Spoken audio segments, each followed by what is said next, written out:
नमस्कार। भाषा, साहित्य, कला एवं संस्कृति पर आधारित सृजन कार्यक्रम में आप सभी लोगों का हार्दिक स्वागत है। सृजन के मंच से आज जुड़े हुए हैं हमारे खास मेहमान। वे विश्व हिंदी सचिवालय के निमंत्रण पर मॉरिशस आए हुए हैं। यहाँ पर मैं स्वागत करना चाहूँगा इस मंच से प्रोफेसर विजय कुमारन जी। आपका हार्दिक स्वागत है। नमस्कार। नमस्कार, धन्यवाद। प्रोफेसर साहब के बारे में अभी बहुत कुछ जानना है हमें, और उनके माध्यम से हिंदी शिक्षण और उनके देश में और उनके प्रदेश में तथा विदेश में हिंदी शिक्षण की स्थिति क्या है, इनके अनुभव, इन तमाम विषयों पर हम अधिक जानकारी थोड़ी देर में पाएंगे। लेकिन आगे बढ़ने से पहले आपको याद होगा सज्जनों, पिछले 15 फरवरी को विश्व हिंदी सचिवालय ने अपना कार्यारंभ दिवस मनाया था। 8 साल हो गए जब से विश्व हिंदी सचिवालय की स्थापना मॉरिशस में हुई, और लगातार हर वर्ष वे इस उपलक्ष्य को बड़ी धूमधाम से मनाते हैं। और प्रतिवर्ष एक भारत से एक ऐसे विद्वान को यहाँ पर बुलाते हैं जो अपना वक्तव्य देते हैं। तो इस उपलक्ष्य पर, कार्यारंभ दिवस के उपलक्ष्य पर, कुछ स्थानीय लेखकों की रचनाओं का भी लोकार्पण हुआ है। श्री हीरालाल लीलाधर जी जो नामी लेखक हैं यहाँ के, उनकी 3 रचनाओं का लोकार्पण हुआ है। एक कहानी संग्रह एहसास नाम करके, फिर मेरे अपने एक काव्य संग्रह, और फिर व्याकरण विमर्श पर आधारित उनकी एक अन्य पुस्तक। इसके साथ साथ कल्पना लाल जी जो इस मंच से भी जुड़ चुकी है पहले, इनके एक कविता संग्रह का भी लोकार्पण हुआ है, आईना जिंदगी नाम करके। तो कृपया आगे बढ़ने से पहले आप ये झलक देखें।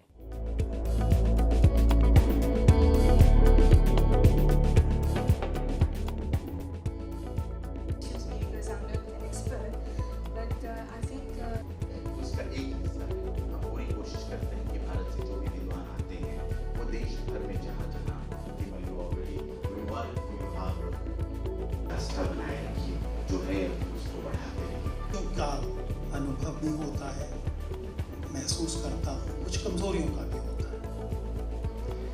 जैसे वंशी जी ने कहा कि हम लोग कभी मुझे ये देखकर खुशी हुई है कि आज के साथ 4 हिंदी पुस्तकों की लॉन्चिंग हो रही है।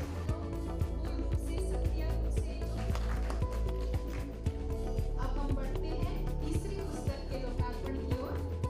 चाहेंगे और हार्दिक बधाई देंगे। करना चाहते हैं।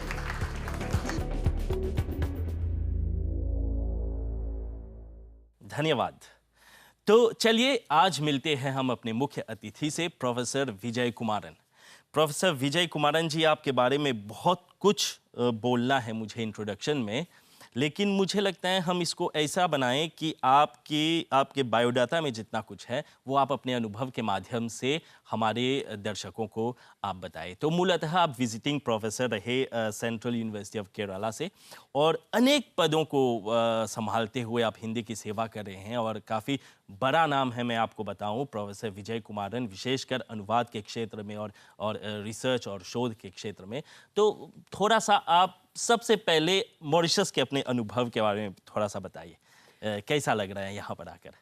धन्यवाद विनय जी, नमस्कार। ये आप लोगों की, मॉरिशस वालों की, भारत के मिनी भारत कहलाने वाले मॉरिशस देश की बड़ी संस्कृति की जी उपज है कि हम लोगों को यहाँ बुलाए और इतना बड़ा सम्मान किया। और जैसे ही इस मिट्टी पर अपना पैर रखा था, तब से मुझे गर्व का अनुभव हो रहा था कि ये वही देश है जहाँ अभिमन्यु आनंद जैसे महान हस्ती, हिंदी साहित्य के महान हस्ती का जन्म हो चुका है, और उनका कार्यक्षेत्र भी है, उनकी रचनाएं हैं, उन पर शोध भी हमारे विश्वविद्यालय में लगातार होते रहते हैं। और आप जैसे अध्यापकों के संग हमको मिल रहा है, साथ ही अभी इतनी जिगरीपन बढ़ रहा है कि हमें ये बड़ा गर्व महसूस हो रहा है कि हम अपने ही बिरादरी में जुड़ के आए हैं।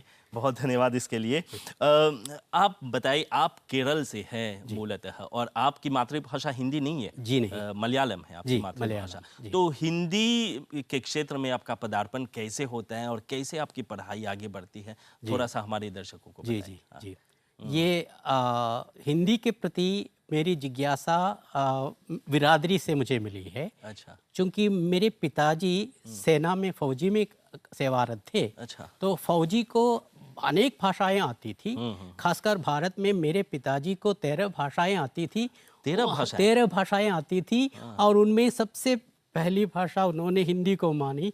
और उसी के अंतर्गत हम लोगों को पालन पोषण किया, पढ़ाया। अच्छा। और मेरी जिज्ञासा ये रही कि मैं हिंदी के ही नाम पर विश्व में कुछ अपने तरफ से कुछ सेवा अपनी कर भूमिका सकूं निभा सकें। और कहीं रोशन लगा सकूं जी। अपने खानदान की, अपने देश की और पूरे संसार में हिंदी भाषा की, संस्कृति की शोभा बढ़ाऊं। जी, जी, तो जी, जी। ये आप जैसे लोगों की कृपा से हमको इस तरह विश्व हिंदी सचिवालय के इस 8वां अधिवेशन में, वो भी जी, जी। कार्यारंभ दिवस के 8वां अधिवेशन में एक महान अतिथि के रूप में हमको बुलाया। ये आपकी मेहरबानी है और ऊपर वाले की कृपा है। मैं विनम्र रूप से आप कह रहे हैं, लेकिन मैं कहूँगा कि आपने इसे कमाया है, अर्जित किया है, ताकि इस तरह का व्यक्तित्व, जब मैं आपका बायोडाटा देख रहा हूँ, इतने सारे शोध पत्र, इतनी सारी पुस्तकें, तो आपने इसको अर्जित किया है।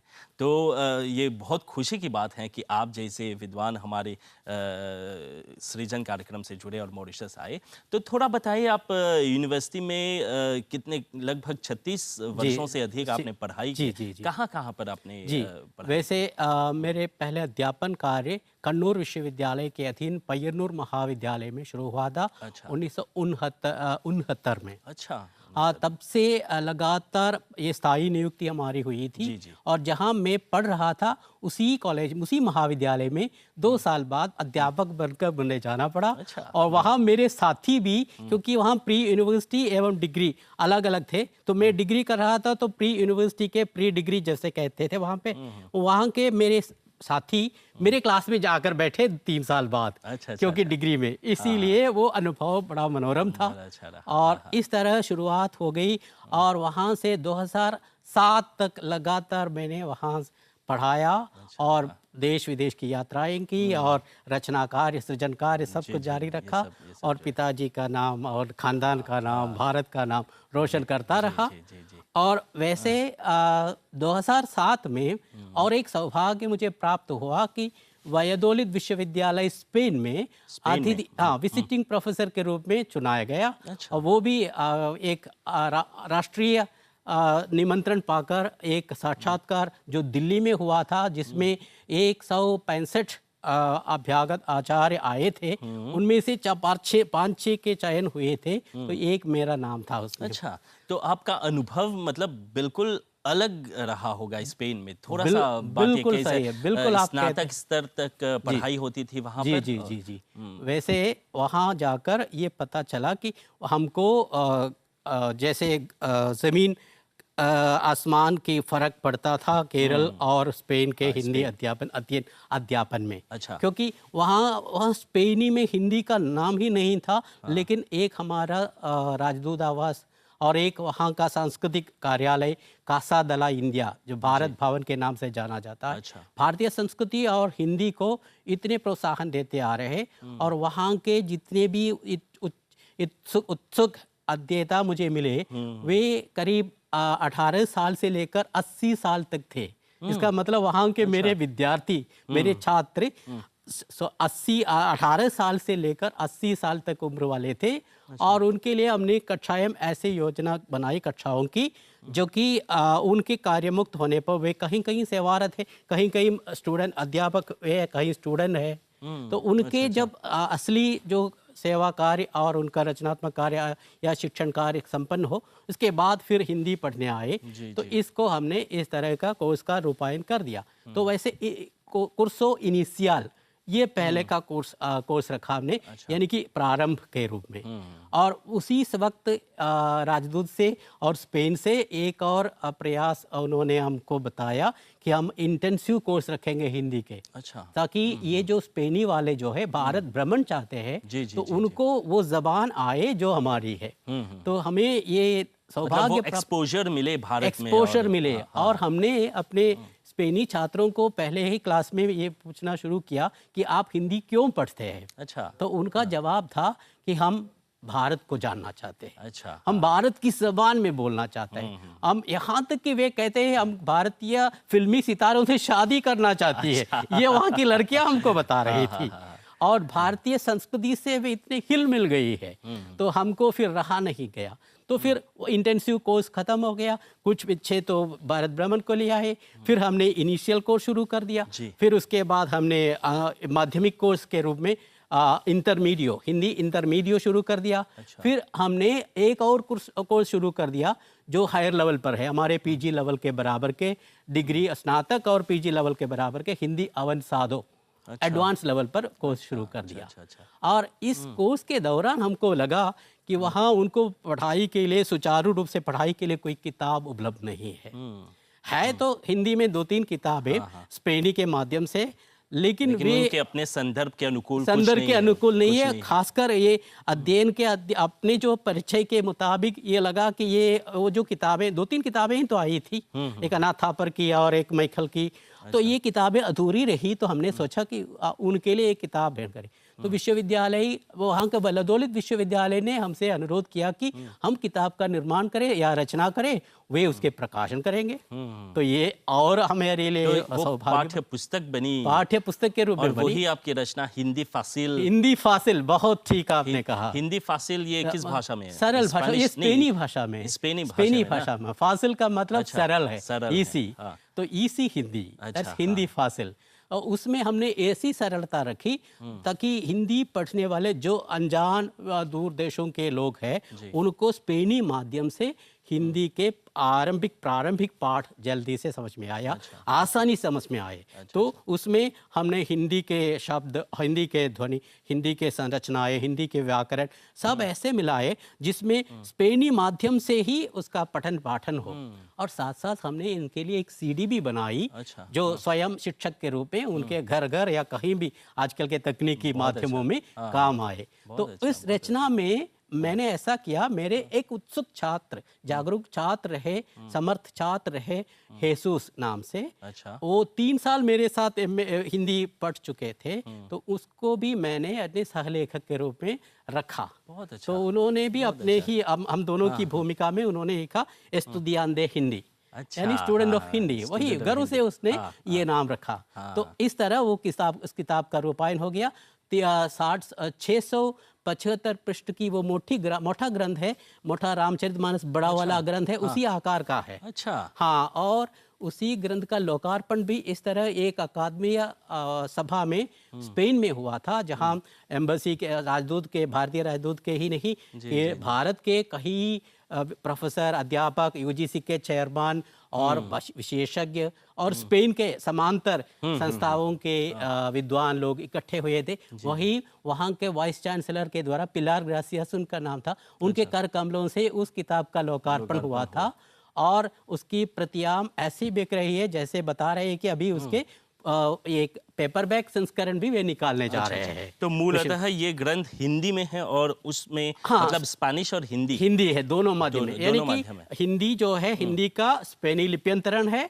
और स्पेनी में सारे अर्थ और समझाए संरचना सब कुछ है, ताकि हिंदी को स्पेनी माध्यम से पढ़ सके और सुन सके। तो इसके लिए बाकायदा आपको स्पेनी भाषा सीखनी पड़ी। बिल्कुल सही है आपका कहना। और ये भी मूलतः जैसे कि कहते हैं कि हमारे मलयालम में एक कवि है कुंजुन्नी।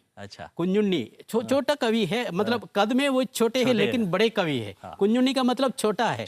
उन्होंने एक कविता लिखी है, कैसे दूसरी भाषा हम सीखेंगे या विश्व भाषा हम सीखें। उन्होंने बताया, अंग्रेजी सीखने के लिए मैंने अपनी पत्नी का प्रसव इंग्लैंड में रखा।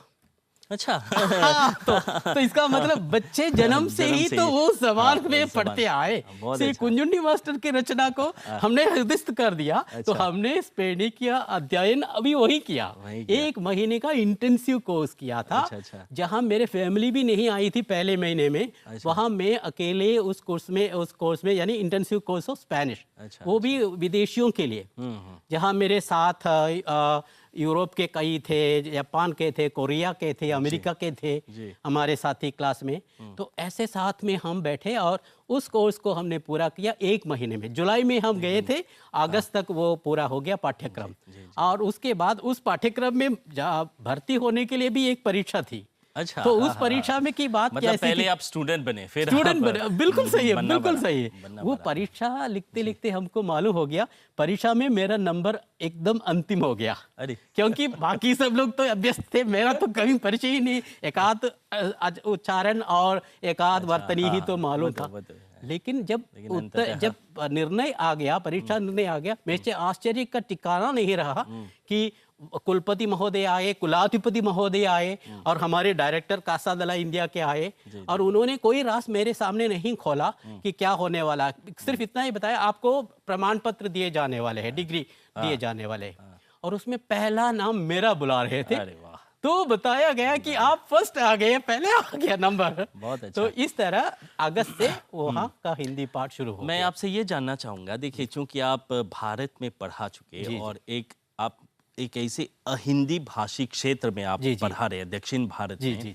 और दक्षिण भारत की स्थिति और हिंदी को लेकर प्रचार प्रसार आदि को लेकर मैं ये जानना चाहूँगा कि स्पेन में जी। आपकी जो शिक्षण की विधियाँ रही है, जी, जी, किस जी। तरह से आपको अपने शिक्षण विधियों में नयापन लाना पड़ा या दूसरे ढंग तरीकों से पढ़ाना पड़ा? जी। थोड़ा सा ये दिक्कतें हुई थी वहाँ पर, और बदलाव कैसे लगता है आपको? सही कहते हैं विनय जी। जैसे कि जो पहले में एक शब्द, एक लफ्ज़ जो है उसको थोड़ा अपनी जबान से बदलना चाहूँगा कि हम हिंदी भाषी नहीं है असल में। हम लोग जैसे मॉरिशस अच्छा, वाले हाँ, भी है, हम भी है, तो ये हिंदीतर भाषी है। हिंदीतर यानी भाषी, क्योंकि मुझे जहाँ क्षमा हिंदी करें, के हाँ, व्यवहार हिंदीतर हम करते हैं, भाषी। हिंदी में बात करें, हिंदी में अध्यापन करते हैं, तो हम हिंदी तो नहीं है, हाँ, हिंदी हिंदी के नहीं है, ही हाँ, है। तो इसीलिए अच्छा शब्द ये होगा कि हिंदीतर। अच्छा तो है। हिंदीतर, तो हिंदीतर भाषी होते हुए स्पेन में जाकर वो क्या हो गया, तीसरी विषय भाषा स्पेनी हो गई मैं हमारे लिए। अच्छा, हाँ, वहाँ दिक्कत ये हो गई कि हमारे जो परंपरागत माध्यम है भारतीय शिक्षा के, वो माध्यम वहाँ नहीं काम हो रहा है। लेकिन वहाँ उच्च तकनीकी माध्यम उपलब्ध थे।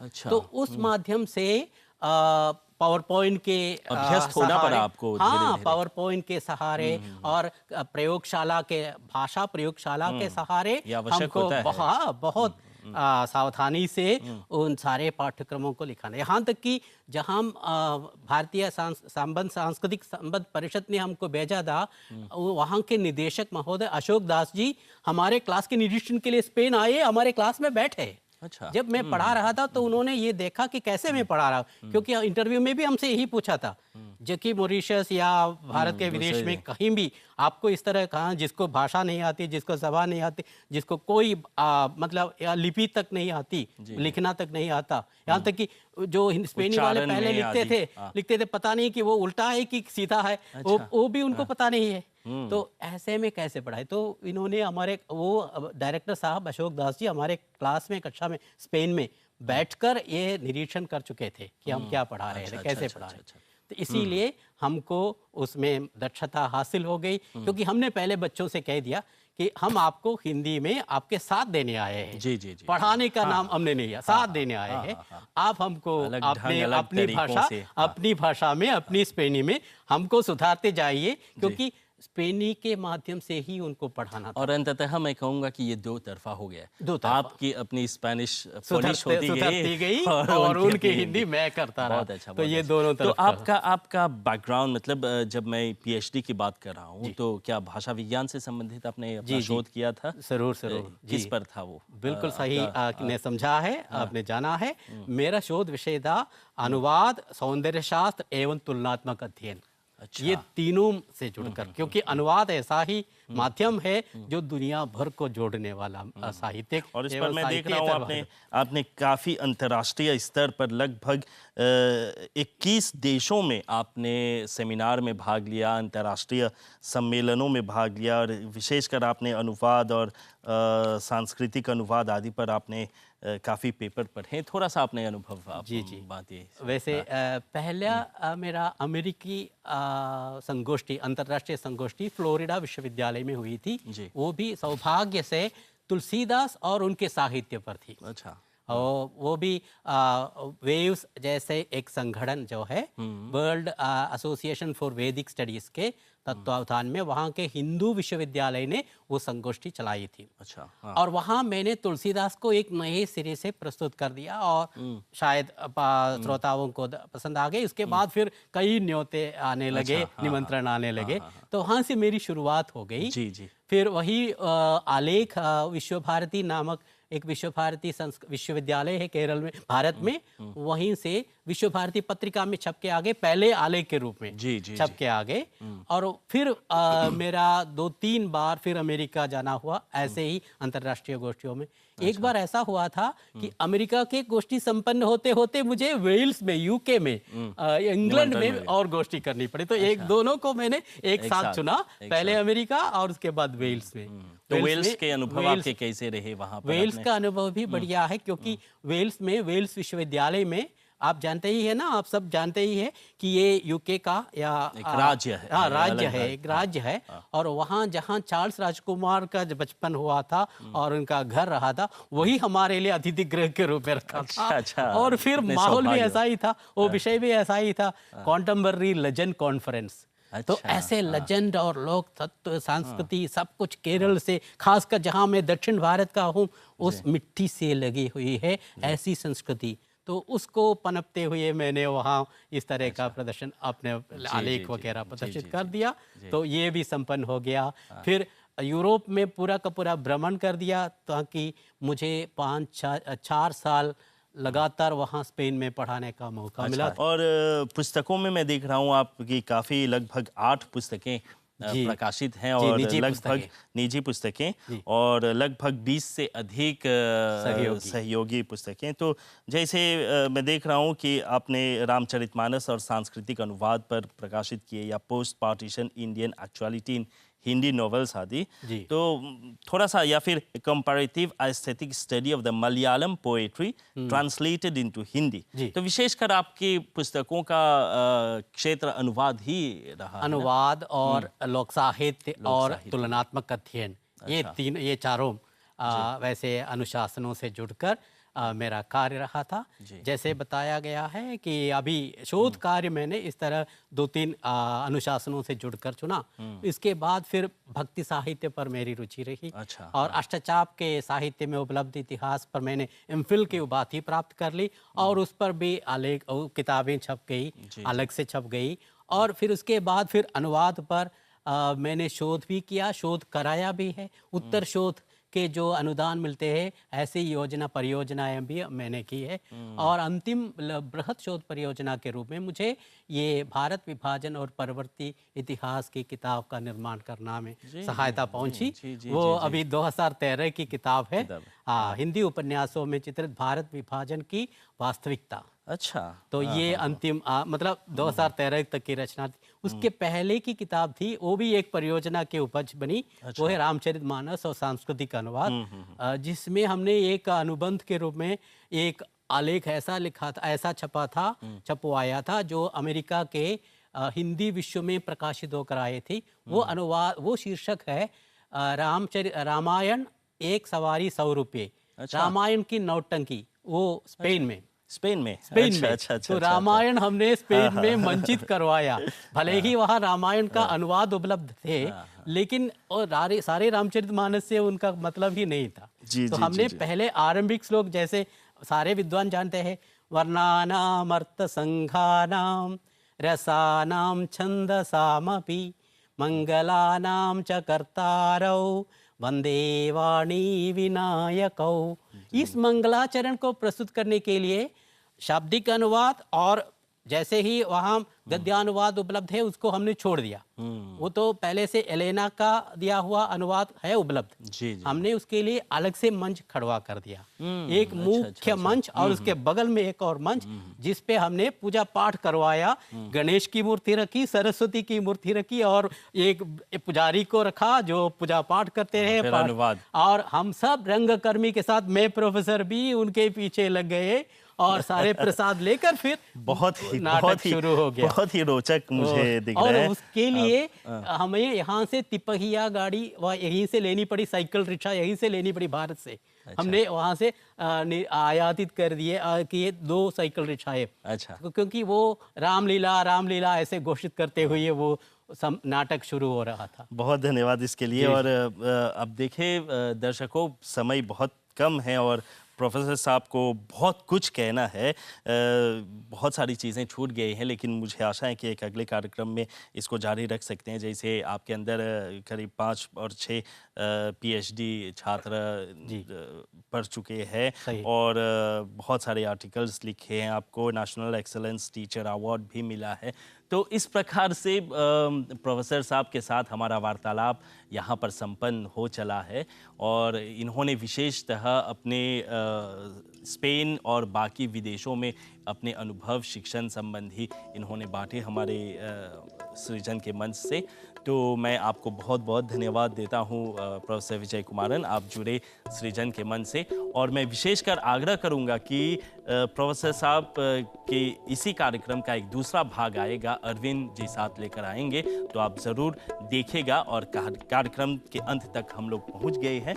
मैं विशेष धन्यवाद देना चाहूँगा विश्व हिंदी सचिवालय को, जिनके निमंत्रण पर प्रोफेसर साहब यहाँ पर आए और उनके ज़रिए सृजन के मंच से जुड़ पाए। तो यहाँ पर हमारा कार्यक्रम समाप्त होता है। सृजन के साथ आप जुड़ते रहे, फिर मिलेंगे, तब तक के लिए नमस्कार। नमस्ते, बहुत बहुत धन्यवाद।